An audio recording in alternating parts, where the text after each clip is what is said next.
Ego mo or bayan mo? Oo, kuha ko. Galit ka sa kanilang apelyido. Sila ba naman ang tumalo sa manok mo? Di mo papil angas at panalita ng mga to. Pero sinira ba at inipakan ng pagkatao mo?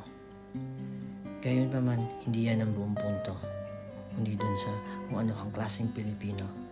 Nang dahil lang sa ayaw mong apelyido, natitiis mong hayaang magdusa ang bayan mo.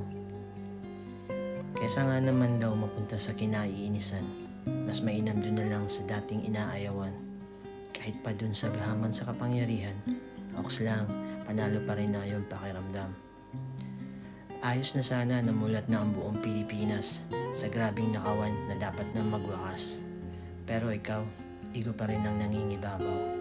Masigurado lang na hindi ang apelyidong ayaw. Minamanipula na nga, suportado mo pa rin. Kasi nga ang kalaban nila ay kalaban mo rin. Kaya kahit sariling interes nila ay halata, oks lang, pabor din naman sa gusto mo, diba?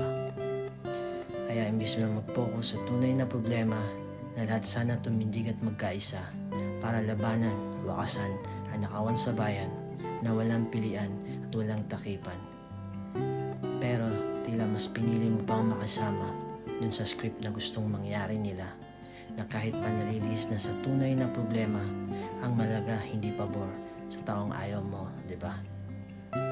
Ang kawatan, didikit yan sa may kapangyarihan. Kaya kung majority ay hawak ng kasamaan, makukulong pili lang, tuloy ang nakawan.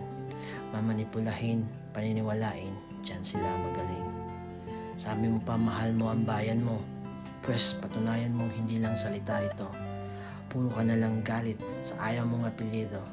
Doon ka sa grabing nakawan sa gobyerno. Hanggat pinapairal natin ng kulay politika, hindi natin makakamit ang tunay na hustisya. Pagkakawatak-watak ay paboryan sa kanila. Nag-aaway tayo, sila na may tuwan-tuwa. Kaya kung mahal mong tunay ang bayang ito, huwag kang magpakalunod sa iyong ego.